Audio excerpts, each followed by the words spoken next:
Well, greetings, She Notes community. I am delighted to have you here with us today. I'm Sunshine, and in this episode, we are diving into the crucial realm of digital asset security. We all know when it comes to owning and safeguarding your keys, the gold standard of solution is undoubtedly a hardware wallet. However, there are still some hurdles to overcome, particularly in making the solution more user-friendly and ensuring the protection of those vital seed phrases. Our guest today is none other than Rohan Agarwal, the visionary founder and CEO of CyperRock. CypherRock proudly claims the title of the world's first hardware wallet that operates without a seed phrase. Rohan has a rich background as a software developer since 2014 and has been immersed in the world of cryptocurrency since 2017. Rohan, we're truly grateful to have you here today. Welcome. Thank you, Sunshine. Thank you for having me here. Yeah, absolutely. Well, let's start with a personal touch, Rohan. If you had to recommend a book, a movie, or any form of entertainment that has greatly influenced your thinking, what would it be? So, in one of my recent memories, one of the books that I've been recommended to read was Changing World Orders. And someone who's trying to get into crypto, I mean, it's a must read because it really profoundly, portrays the why of crypto. And it generally expands on, how the different countries emerged and how throughout the history, different sort of countries became the global world power, right? So you have the US right now, but then historically, before US it was the UK, and before UK it was, the Netherlands, the Dutch, empire. So it basically explains the, the rise and the fall of empires across the different generations, and it also has predicted the next set of empire, which I'm holding on. I will not go into the details because it's much fun to read the book instead. Yeah, so that's say like one of my one book that I recommend to a lot of people. And the other thing which has been one of my a weekly read or a weekly sort of religion is basically to listen to All In Podcasts, which is a podcast by ex-successful founders, probably already having a net worth of more than a few $1 million, and they basically discuss different political issues, geopolitical issues. Then you have economic issues. Obviously, science and technology is something which they have a lot to discuss every week. So that's something of my weekly sort of go-to podcast that I definitely listen to.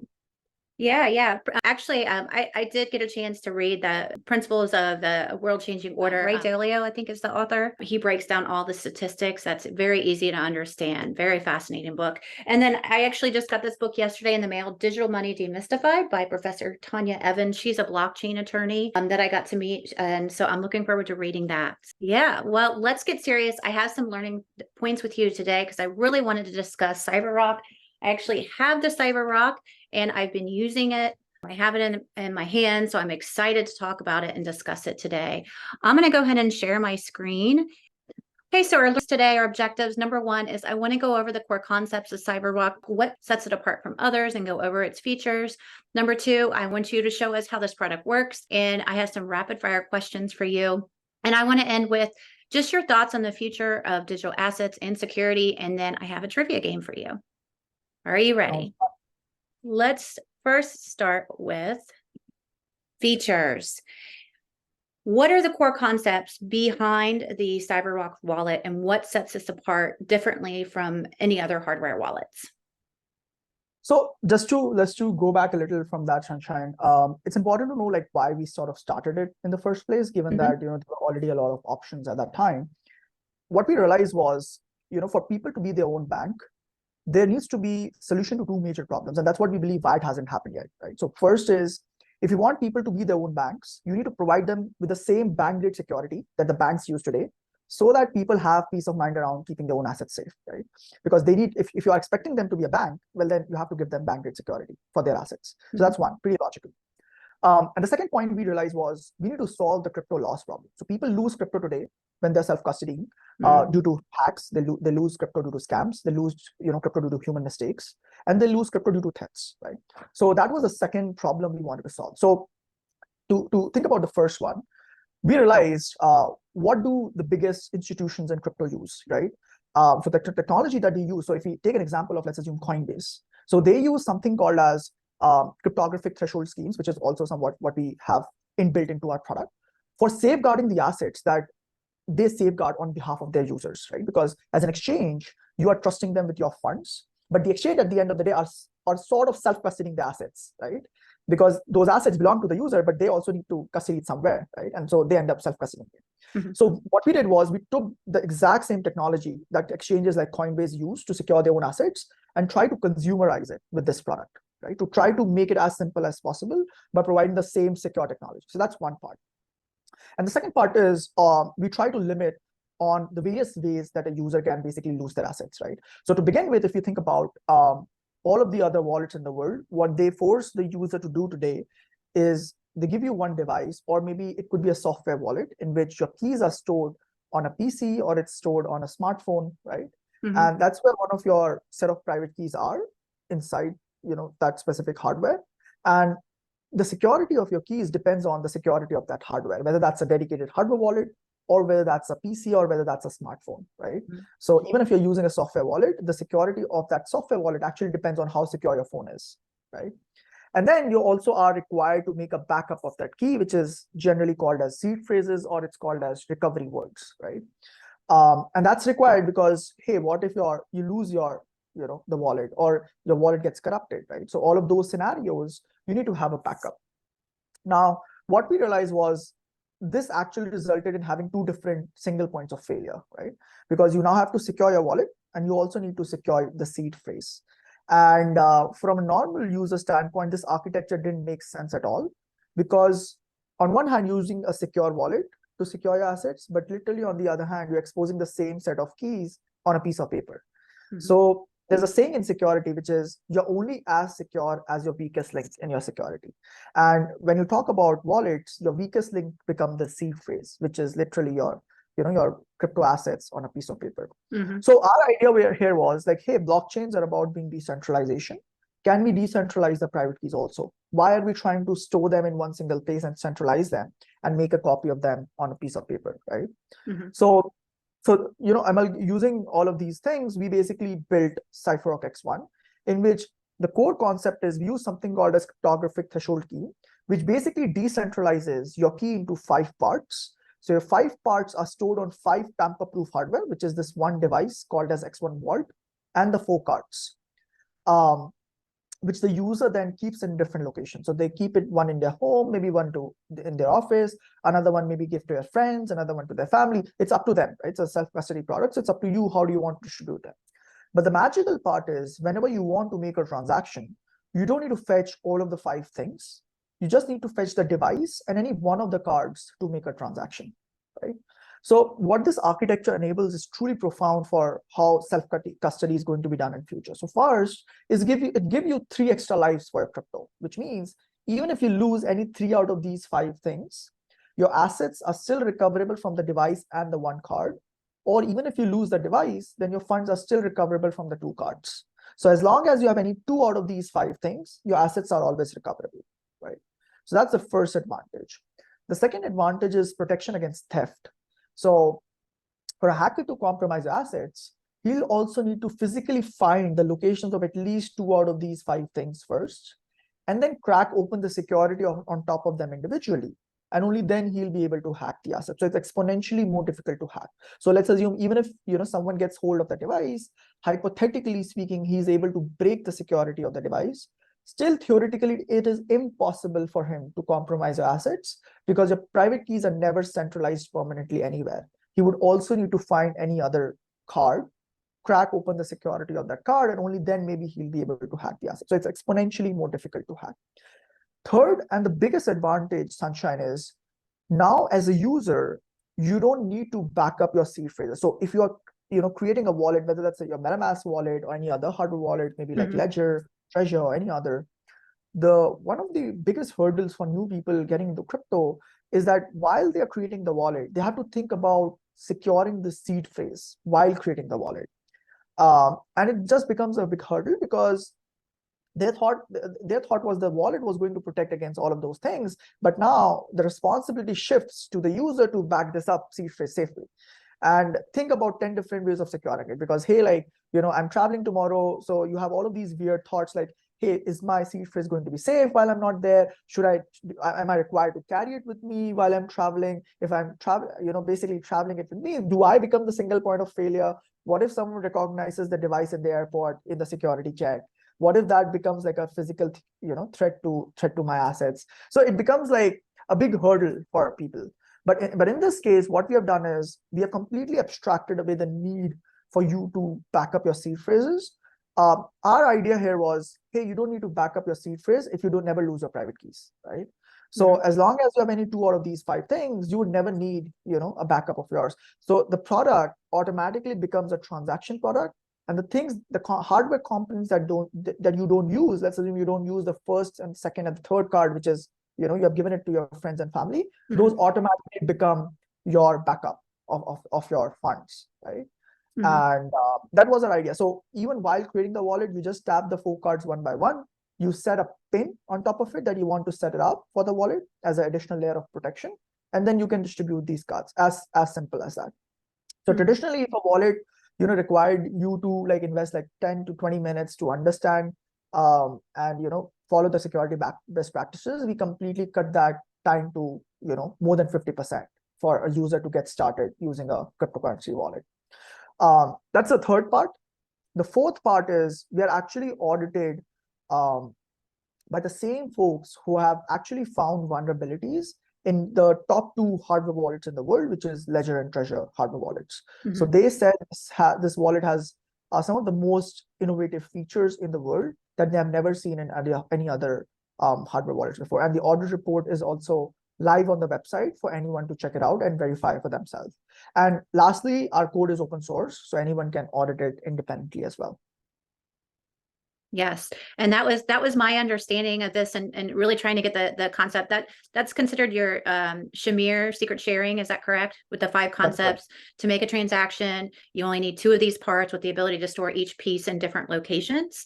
And you could give it to somebody safely with them not able to access your keys, your private keys, your seed phrase, which is on the card, or half of it that's on the card.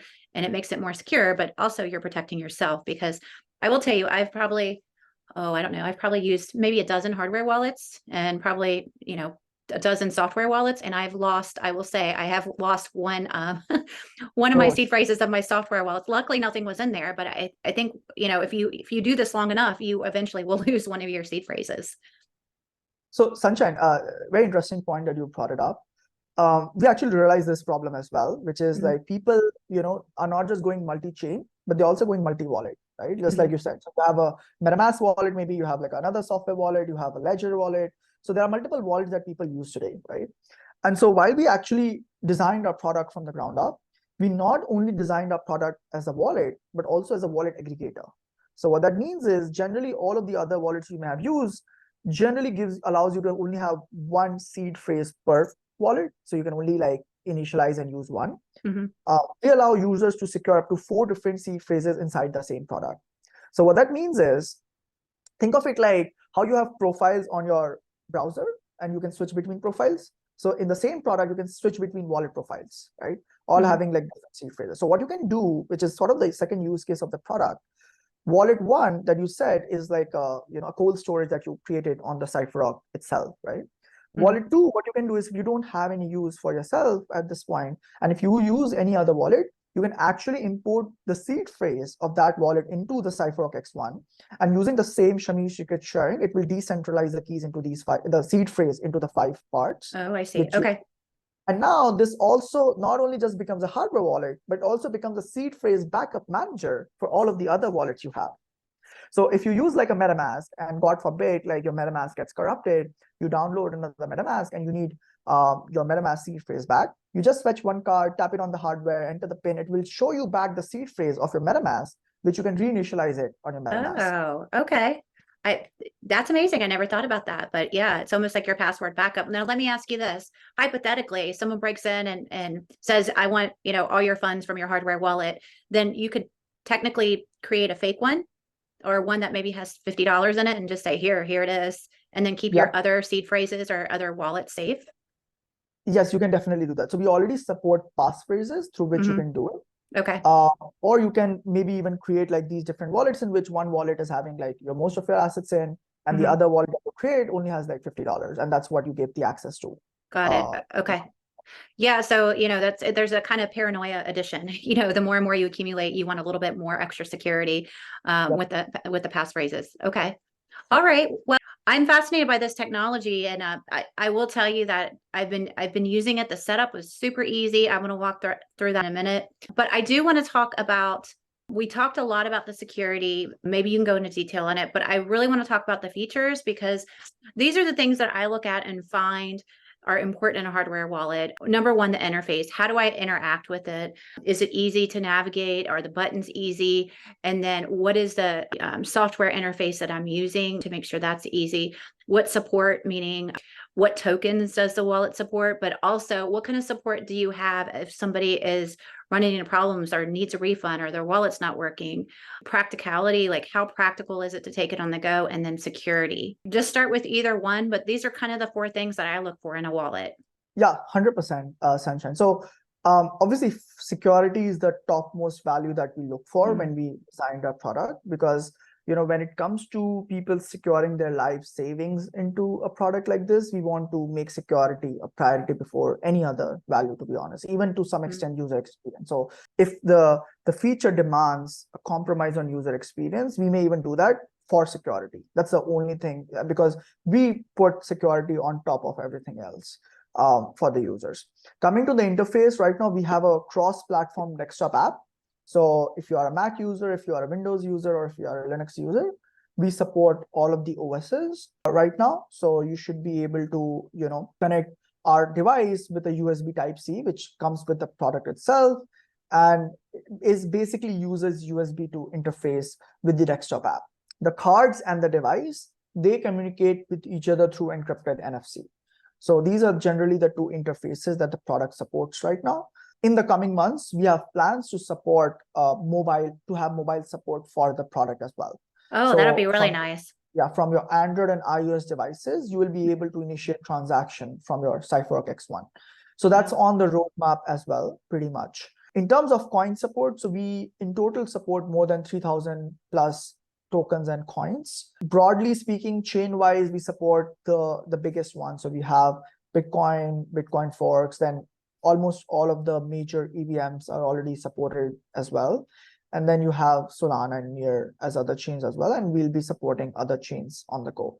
I have a question on that. Yeah, I did see it, most of the digital assets are supported on there. ADA is not supported on there except on the Binance Peg and XRP. Is there any current plans to expand the list in the future? Yeah, so we have received a few requests already. So the next asset that we are going to support pretty soon is XRP, because that's been the most requested one for us so far. And then obviously, as and when we get more requests, we follow that route, to be honest. But most of them we have already sort of supported at this point. So if there are other requests, we are happy to sort of support them. Got it. What about Girly Testnet? Yeah, so interestingly, we had Girly Testnet before. And then I think we removed it because some of the people were getting confused between the real, Ethereum. Oh, okay. I had 100 Girly Testnet added to my wallet, and I can't get them. What we would be doing is we would probably enable that in settings, so that in settings, if you want to see your testnet coins, you should be able to enable that and then see it on the portfolio. Because a lot of people earlier were getting confused between the testnet. Again, if you are technical, if you are been in the space for some time, then you know the differences between them. For normal people, it doesn't, and I've seen cases where people get scammed also because of this. So, I was about to say, I could see that could be in a scam as well. You're exactly, buying the wrong ETH. Yeah, I mean, someone is sending them, I just sent you ETH, but they don't know what the difference between a testnet and mainnet. Yeah. And that is really scary, to be honest. So that's one of the reasons. But yeah, in the settings, we'll sort of enable it, and so that should be good to go, I guess. And one of the other things which I'm really excited about, which we're going to support in the coming 2 to 3 months, which is truly solving crypto inheritance. So I'm not sure, how much that is, because usually wallets don't talk about it at this point. But I found it to be one of the most important problems to solve in crypto if it actually needs to succeed as an asset class. So the crypto inheritance problem is, God forbid I die tomorrow, will my family be able to access my assets or not? Probably not. So there are only two ways you do, inheritance today. Either you give them access beforehand, which comes with its own set of risk, which is, God forbid the relationship changes and stuff like that. So it sort of becomes a risk. Mhm. And secondly, even if you trust them enough and nothing is going to happen, problem is they they might not have the same security practices that you have for your own assets. And so hacker might find it easier to target them instead of you for your own assets, right? So Yeah. that becomes a risk, giving access to someone else before something happens to you. And for obvious reasons, you can't transfer it after you die because you're already dead. So it's Right. sort of a double-edged sword. There's no right answer to this so far. Mhm. And with our unique architecture, the hardware architecture that we have built, it's actually possible for us to help users transfer their assets to their loved ones, or at least transfer the access to the assets to their loved ones, in case something happens to them, without us, which is Cypherock, ever in a position to compromise the assets ourselves. So in a completely non-custodial way, we'll be able to help in the inheritance at the right time. So that's all I can reveal right now. It's something Yeah. in the works. Yeah, But well, that's that's definitely needed because that's a huge problem.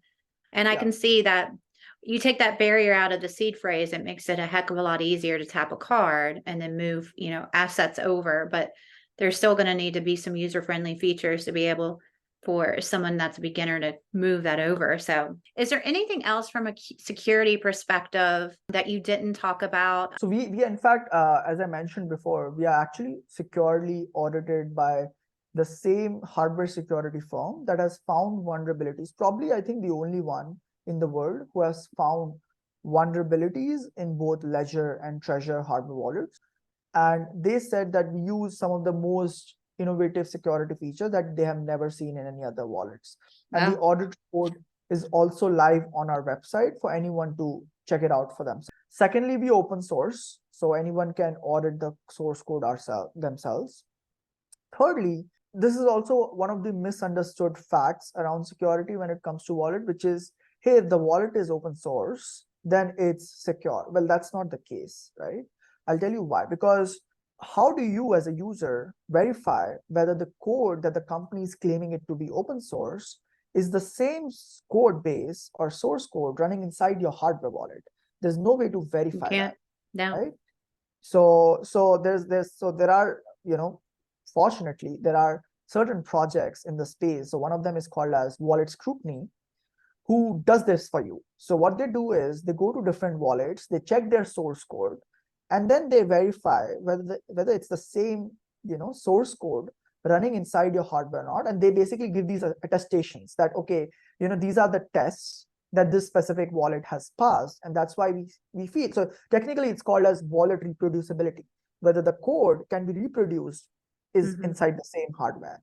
And so that's something, we are very proud to be that they have attested the same for our wallet as well, probably one of the only few in the world.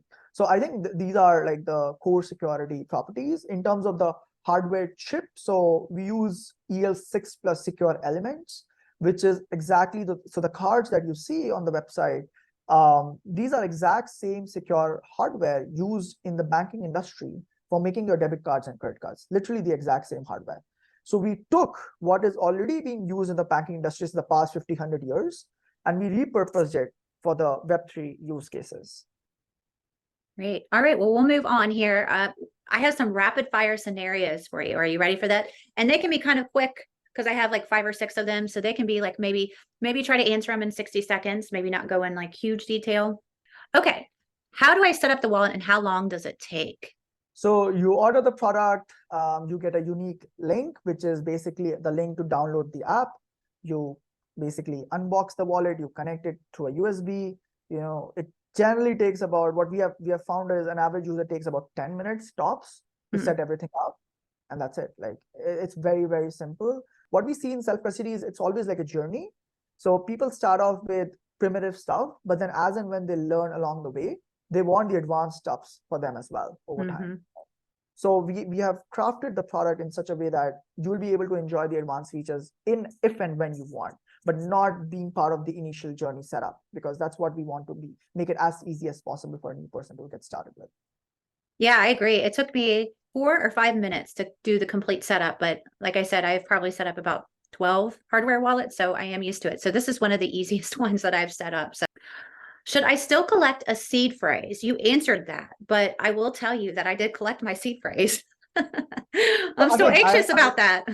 exactly. So that's the right approach, Sunshine. So if someone is new who don't know too much, for them it becomes daunting to manage the seed phrase. It's generally like a very interesting behavior. So someone who's been in the space for some time, not having a seed phrase become more paranoid for them than having a seed phrase. Right, Right? yeah. But for a new person, it's the other way around, which is having a seed phrase become the paranoid part of the whole wallet setup. So what we do is like we generally leave it to the person himself or herself, right? So what we expect is, hey, here's the wallet setup.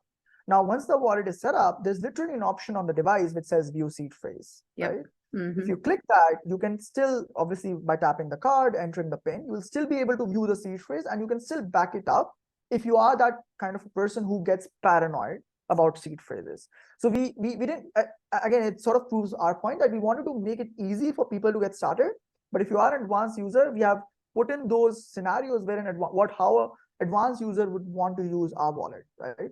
And so for someone like you can obviously back up a seed phrase separately from our wallet as a whole as well. And then there are some users that we have observed that they start off with that paranoid scenario wherein they are backing up the seed phrase, and as and when they trust the product more, they decide to throw it away eventually. So that also becomes a journey for many of the people who we have observed, to be honest. Yeah. Well, and what you had mentioned before, which I wasn't aware of, is you can also use it with 4 different seed phrases, 4 different wallets, to where that is your backup. So you can go back and read it. So I wasn't aware of that. That's a really good idea. So, all right, next question. My wallet is broken. What do I do? So wallet, I think you are saying is about the X1 Vault, the device. Yes, the device. So if you lose the device or if the device is broken, you can just buy another device separately, and your old 4 set of cards will be compatible with the new device that you buy, right? So we made that compatibility already into the product. Same goes for the card. So if you have the device, if you have like 1 or 2 cards, and maybe you lost the remaining 3 cards, you can buy another set of cards, and your new set of cards will be compatible with the old device, right? So we have basically maintained that compatibility and made it very easy and simple for you to migrate in cases like that ever happen, right? Now, just one more point to add, because that also becomes a factor for a lot of people, is like, hey, what if the worst scenario happens, which is my X1 vault gets broken and the company is also not around for XYZ reason. So I can't order another X1 vault, right? So it's like the worst of the worst case. So in that scenario, we're actually developing an open source Android and iOS app pretty soon, which will be part of the same app that we discussed. And in that app, we'll have a feature in which you will be able to recover the seed from the 2 cards directly in case we are not around, right? So what that enables is, like, because these cards are NFC-based cards, in the worst possible case, you're not able to buy an X1 vault for XYZ reason. Just tap the 2 cards one by one on a smartphone, you enter the PIN. So obviously you can't never access the seed phrase without a PIN. So you tap the 2 cards, you enter the PIN, your mobile phone will show your seed phrase, and then you can basically migrate it to another wallet to your liking, right? Okay, so yeah. We have completely removed that dependency on us as well, eventually. That's nice. And that's why you had the wording so specific. It's not that you need the wallet and the card. In the future, you won't need the wallet. Yep. Okay. Makes sense. I forgot my PIN, one question. And then second question, what happens if I put the PIN in wrong 3 times? Yeah, so the first part is obviously that's very bad. And so because it's a decentralized product, we don't control your assets. We will unfortunately not be able to recover your assets. So what we do suggest to current users is, if you are someone who you think could forget the PIN that you set up, first of all, PIN, you can set it up anywhere from 4 characters to 8 characters, which is in alphanumeric. So it already gives you a lot of flexibility around setting up a PIN. So that's one part. The second part is, if you are someone who you think can forget the PIN, what we suggest to the users right now is that you should make a backup of the PIN somewhere, which is still 100x safer than backing up a seed phrase. Because with seed phrase, if you lose the seed phrase to someone else, they can easily hack your assets. But if someone gets access to the PIN, they would still not be able to compromise your assets without finding at least 2 out of these 5 things first. Yeah, that makes sense. So that's something we suggest to most of the users. Now, the inheritance service, the feature that I explained before, that would also help solve this problem. So if you have set up the inheritance setup with us, Yeah. not only it will help recover the assets in case something happens to you, but it will be the same feature that also helps you recover your PIN in case you forget it. So it basically the same feature solves both of that problems, right? So in that case, you don't need to back it up your PIN anywhere else if you have set up the inheritance service with us, right? So that's the first part. The second part is what happens if I put the wrong PIN 3 times? So you know, as you can infer, you get 3 free attempts on the PIN. So you can attempt 3 wrong PINs, but beyond that, we have implemented something called as a time exponential function. So what that does is basically it exponentially increases your time, which is I think very similar to how iPhone does it as well. If you have 3 incorrect, you know, maybe, you know, face recognition or 3 incorrect PIN recognition on the iPhone, and it basically like exponentially increases the time the next time you could try to input another PIN attempt, right? So it maybe starts off with 1 minute, then it goes to 5 minutes, then it goes to, you know, if after 5 minutes you're still not able to, you know, guess the enter the right PIN, then the next it wouldn't be 5 minutes, it probably would be 1 hour, right? And again, if after 1 hour you're not able to enter the right PIN, then it probably would be 5 hours, and it goes all the way till 100 years, right? So 100 yeah, years. so 100 Okay. years, yeah. So we the reason why, so we could have deleted, so the way other wallets do it is they basically delete it from the wallet itself if you input 3 incorrect wrong pins. Yeah, that's why I asked this question, because I wasn't sure what But the answer was. that becomes daunting, to be honest, in our case.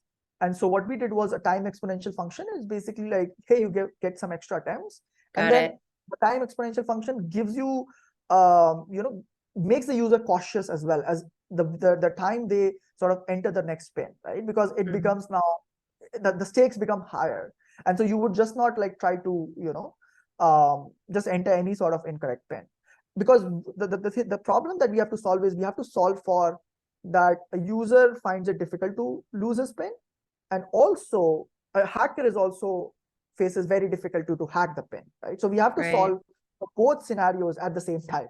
So if you make it easier for one, difficult for one, it becomes easy for the other person, right? So that's the optimal solution was this, to have a time exponential function, which is you don't give enough attempts so that the hacker cannot compromise your assets, but you give them enough attempts with stakes getting higher exponentially that they're eventually able to find the right pin that they had set before. Yeah, makes sense. All right, how do I transfer digital assets from another wallet to the CypherRock? And I guess the question is, what do you think is the best way? Because I know there's a couple ways. There are a couple of ways. You're completely right, Sunshine. So the easier way is maybe let's assume you have a MetaMask wallet, you take the MetaMask seed phrase and you input it into the CypherRock X1. And so in the CypherRock X1, you will be able to visualize all of the assets that your MetaMask has and even do transactions of that wallet through the CypherRock X1. So that's the easiest route. But the problem with this route is it does not increase the security of your assets stored in a MetaMask wallet, right? Because in this case, if your MetaMask wallet, God forbid, gets hacked, then your CypherRock wallet cannot like literally, you know, the CypherRock wallet security doesn't really come into play. So that's the easier route. And that's usually when we recommend doing, you know, when you're using the product as a seed phrase backup manager, or if you want to use the product as a portfolio aggregator, right? So that's generally the use cases where, you know, we suggest people, okay, if you have these use cases, then it's fine doing it. The more secure way to do it is obviously you create a new wallet inside the CypherRock X1. And then once you create it, then you basically transfer each of the assets one by generating a receive address on the CypherRock X1 and then inputting into the other wallet so that to initiate a blockchain transaction for that specific asset. So that's a more tedious route, but that's the safer route. But it's more expensive. It's more expensive. You're paying those fees for those transaction fees, but yeah, I'm right with you. You know, it would be nice to have that seed phrase as a backup. I would think that would be the only reason why I would do that. But all of your software wallets are open. Your seed phrases can be on the internet, so it's not going to be as secure. So that makes sense.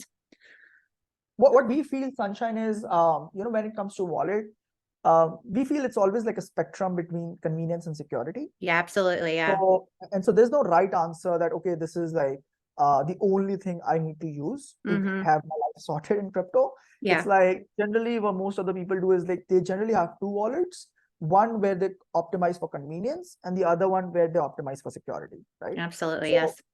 the area where they optimize for security is generally for doing low frequency, high volume transactions, right? Where you keep most of your assets.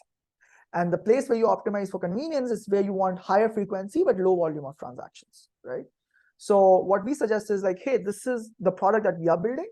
It's essentially like your non-custodial savings account for your crypto. Right? Exactly, this is yeah. where you keep the most of your assets in for the most long term, right? And then obviously you can use like your MetaMask, your Trust wallet, or the other wallets, which are, I would say, like a little more convenient because you could do like more frequent transaction and stuff. But that's not where you're optimizing for security. Like, maybe you're keeping like $50, $100, and even an exchange, if you're keeping like $50, $100, that's also fine because you want instant liquidity. And exchanges have the easiest way to get you liquidity from crypto to fiat and vice versa, right? So I think every sort of solution has its place in the spectrum. And we lie on the one side of the spectrum wherein like, hey, this is what we're building is it's the safest way to keep your cryptocurrency. Not the most convenient way, but definitely the safest way, right? So that's what we're optimizing for, to be honest. Yeah, well said. All right, last question. A house burglary gained access to my computer and hardware wallet. Will they have access to my funds? And you answered that, but yeah, in some sense, I think I answered it. So if they, let's assume, I'll give you three scenarios. If they got just the computer, they don't have any of the hardware wallet stuff, then nothing can happen to your assets. Because the way we designed our wallet is, we assume your computer is already hacked and still your assets should not be able to be compromised from our product, right? So that's the architecture we rely on. So we already consider the worst case scenario while we build our products. So that's one. Second is if they get access to your computer and your device, then also it's not possible. Because even in that case, your keys are never existent permanently on the device. So even if they, in the worst of the worst case, are able to hack through your hardware wallet, the X1 vault specifically, even then will not be able to compromise your assets, right? And then the third case is when they get access to your computer, they get access to your X1 vault, and they get access to the X1 card as well. So all the three things. So if they get access to all of these two things, I would say that because there's nothing in the world that is 100% secure, I would say it's almost practically impossible to still get to your assets because they would still need to break into the security of both of the things, both X7 vault and the card, which is by default very difficult. And even if they manage to try to do it with a PIN, again, the problem is you have a time exponential function. So it really, prevents you against that. So in 99.99% of the cases, nothing will happen to you, even if that sort of happens. Even if they get access to your X1 vault and the X1 card. All right. So that was my last question. Let's see if I can move this around, or maybe right there. We'll just there we go. There we go. All right. So now I just want to finish off before we do the trivia. What does the future hold? So I like you went over some developments of CyperRock a little bit.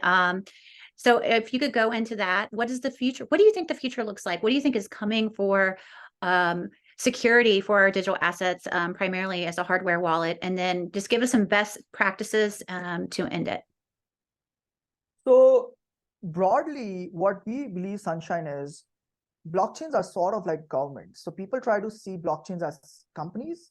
I like to analogize them as governments. And governments are very tangent, works very tangent with how countries are and how religions are structured. So if you see globally, like you have the US, like there's a major religion for every country, generally speaking, right? So if you consider India, it's like Hinduism. If you consider like US, it's Christian. Then you go to Middle East, that's Islam. And so I consider blockchains to be very similar to like religions and like, or maybe countries in itself. And Balaji also talks about some of the aspects there. And if you try to consider blockchains as independent internet native governments, then the wallets becomes the banks of that ecosystem or that economy, right? So that's a good way to analyze. Now, what we are trying to eventually build with Cypherock is to build a non-custodial bank for crypto self-sovereigns. That's what our ultimate vision is, where we are going. A banking system based on crypto, which is truly frictionless, permissionless, and non-custodial, right? So that's what we eventually want to build. what we see is compared to the banking stack, you have, if you look into how banking custody options are structured today, they have like a savings account. If you want to store your assets, you have a checking account if you want to do frequent transactions, and you have an enterprise business account for enterprises and businesses. So our first product, as I said, this is Cypherock X1, which is basically a savings account. And then we'll also be having, products which will become the future of checking accounts for crypto and the future of enterprise self-custody for crypto. So that's more on the broader long-term horizon. Yeah. On a short-term horizon, I would say, I think we have already discussed some of the things, but broadly speaking, inheritance is something we are actively looking to develop and release pretty soon. Secondly, we are going to support other software wallets to interact with our hardware. So wallets like MetaMask, you have Electrum for Bitcoin, you have Rabbi and Frame wallet. There are a bunch of other wallets. So we want to, give their community also access to our security, so that they can make transactions through our, our hardware, but using their own interface, right? So that's the second part we are doing. Thirdly, we are very soon going to go live with our Sizing V2 app, which is a much upgraded version on what you are currently using probably. So it will be much more easier. And the fourth is there are like a lot of different UX improvements that we're going to do in the coming, few weeks and months, which I was very shocked to see why other wallets are not doing. So as I said, like we want to structure it with a neobank-like experience of how a wallet should be. So I'll give you some examples, and you can maybe answer me why this has happened and why this has not happened yet, right? So one, you use contacts book on your phone. Why aren't you using like an address book for your crypto addresses? Why do you have to verify an address every time you are trying to make a transaction? If you're trying to send me a transaction the second time, you should not be required to verify that address again. Yeah. That's why you should get an ENS. So again, with ENS, you can do it on a software wallet, but unfortunately, it's not possible for hardware wallets to verify ENS. Yeah, that's true. Yeah, because it's still like server based. So how do you do it in a completely hardware level base? So no one has sort of figured that out yet, to be honest. Yeah, yeah. Also, ENS just works for EVM. We want to support it for all of the chains, right? Yeah. So that tomorrow that public key is so long, you don't want to get it wrong. Exactly, right? So we want to do this. We want to build a hardware wallet native address book, wherein like the first time you set up, okay, this is Rohan's Bitcoin address. Next time you don't need to compare it. The hardware will ensure that this is the exact same address you sent to last time, right? Yeah. So I've seen that actually. I've seen that on an exchange, and I've actually seen it, I want to say in Rainbow Wallet, they have that. Yes. Yeah. So you can see it in software wallets a little, but it's very far. I don't think any other hardware wallet has done it so far, right? Okay. So that's one. Second is, things like, when you're using a banking platform or a new bank, there's a field to enter transaction remarks, right? So why aren't those like transaction remarks on our crypto wallets as well? Like, because if I'm doing accounting in the future, I literally have no clue who and why I transfer these funds to, at one point. So you don't get those insights. Then one of the other things I find bizarre is like, I don't know what my buying price is. So a buying price, I think, is a very important metric. Yeah. Right? Okay, I'm accumulating ETH, I'm accumulating Bitcoin over the months. I don't know how much, because transactions don't tell you this fact, right?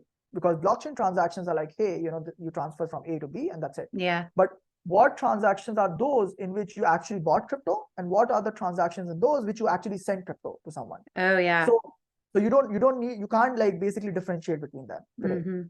So you're talking about having a better portfolio advantage in the actual wallet that says this is your portfolio, this is the percent that you bought, and this is how much up you are, because it's really not a true point. It tells you how much up you are from that point of view, but you don't really know what you bought in at and how much you bought in at a percentage. If your graph is up someday, you don't know whether that graph was up because the price rose or because you bought crypto, right? Yeah. There's no way to. So I find these little things very annoying and something which I feel are broken, and that's something we are going to fix in our wallets pretty soon. That's a lot. You've identified a lot of problems that I guess I've thought about, but really not realized that it was a problem yet. And I think it's one of those things where you had mentioned that the comment section. I did see there. I think KuCoin has that comment section area, and I always wondered how private that was. So very interesting concept. As a final thought, what message or key takeaway would you like to leave regarding just the importance of digital asset security and the role that CypherRock is achieving? So we generally, Sunshine, so one of the reasons why we actually started a company is because we realized that exchanges, even today in some sense, have the most mind share. And if that continues to happen, Web3 might face an existential crisis, because if that continues to happen, the exchanges will eventually have the same set of regulations that the banking industry already has, the kind of bureaucratic regulations, right? Mm-hmm. Which are generally not really helpful, but are there to maybe serve others in some sense, right?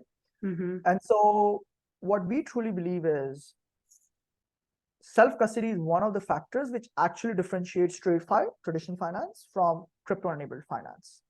And so if you don't scale self-custody for the masses, then Web3 might not even survive. That's what we generally believe in. And that's one of the reasons why we sort of started a company, that we want to solve these fundamental issues that exist in the wallet space, so that enables more people to get into and have the sort of same peace of mind in holding their own assets that they have in, keeping it on an exchange. Or well, that's not even true right now, but at some point it was. Yeah. Or maybe having the same peace of mind, maybe in keeping the fiat money in banks in some cases. Maybe that's a more relatable example. So that's what our mission is, and I think it's going to come wherein self-custody in some cases might be the only option that people have to rely on when it comes to self-custody. So it's better to be prepared than to panic. That's what we believe. Yeah. Well, I think there's a lot of people that don't realize or want self-custody right now. They don't have maybe experiences or ideas what's happening or going on I'll give you two motivations, right, for maybe the listeners. What we see, the core motivations why people actually self-custody. So one is when people realize, exchange is like a big balloon, and a hacker just needs one weakness in that balloon to pop that exchange, right? But that balloon is much smaller, much smaller, if you are the only one self-custodying your assets. So hackers may even spend millions of dollars trying to hack billions of dollars, because that the outcome is so huge. But they're never going to spend millions of dollars trying to hack your thousands of dollars, right? That doesn't make financial sense. Yeah. Right. So security is generally the motivation number one, why people switch from exchanges to self-custody, right? The second motivation is a lot of people realize that, and whether we like it or not, the alpha you can generate in crypto becomes a hook for many of the users to actually get into crypto, right? And they realize exchanges don't have the most alpha, right? So a normal user, generally gets exposed to exchange, and they're like, oh, Bitcoin is rising, Ethereum, whatnot.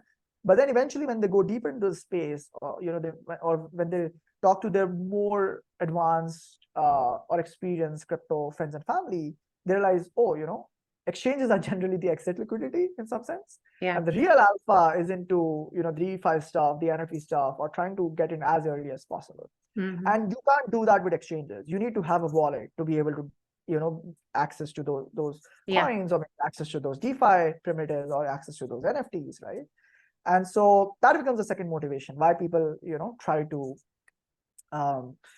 shift from being on an exchange to self-custodying their own assets, because that's the only way. So that's what we have found to be a motivation, and I hope it becomes a motivation for others as well. Absolutely. Well, I can't wait to hear the future of CypherRock and what it has stored. I'm excited to hear about the new coins you're offering, hopefully girly soon. And then also the what is it called? The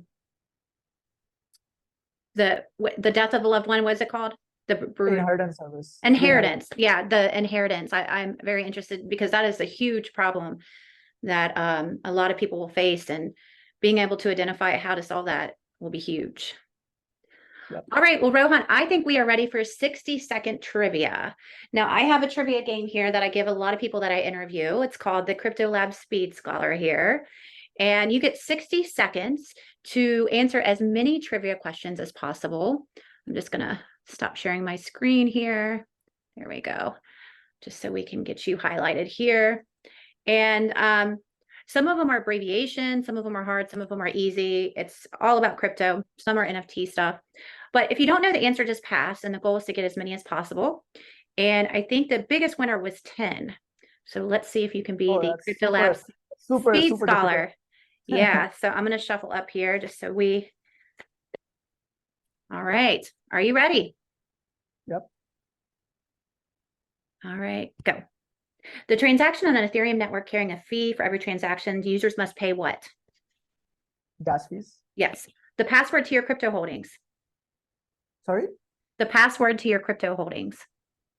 Maybe seed phrase? I'll give that to you. A peer-to-peer system from cryptocurrency micropayments that's focused on low latency and instant payments on Bitcoin. They're typically low cost, scalable, and can work across chains or transactions and can be public or private. Lightning? Yes. Online storage for cryptocurrency provided by either an exchange or a third party. Sorry, can you repeat that? Online storage for cryptocurrencies provided either by an exchange or a third party. Pass. Creator of Bitcoin. Satoshi Nakamoto. All other coins besides Bitcoin grouped together under this category. Altcoins. Disgraced founder and CEO of cryptocurrency exchange FTX. SBF. Yes. Co-founder of Cardano. Charles Hopkins. Yes. All right. Let's see how many we got here and see. Let me share my screen here. See if you are going to be the winner of the Crypto Speed Scholar here. All right, Yes. let's see here. We have 1, 2, 3, 4, 5, 6, 7. Very well done. That was really good. You got a lot. You answered a lot in 60 seconds. So thank you. What was the one I didn't get right? You got them all right. Okay. Yeah, you got them all right.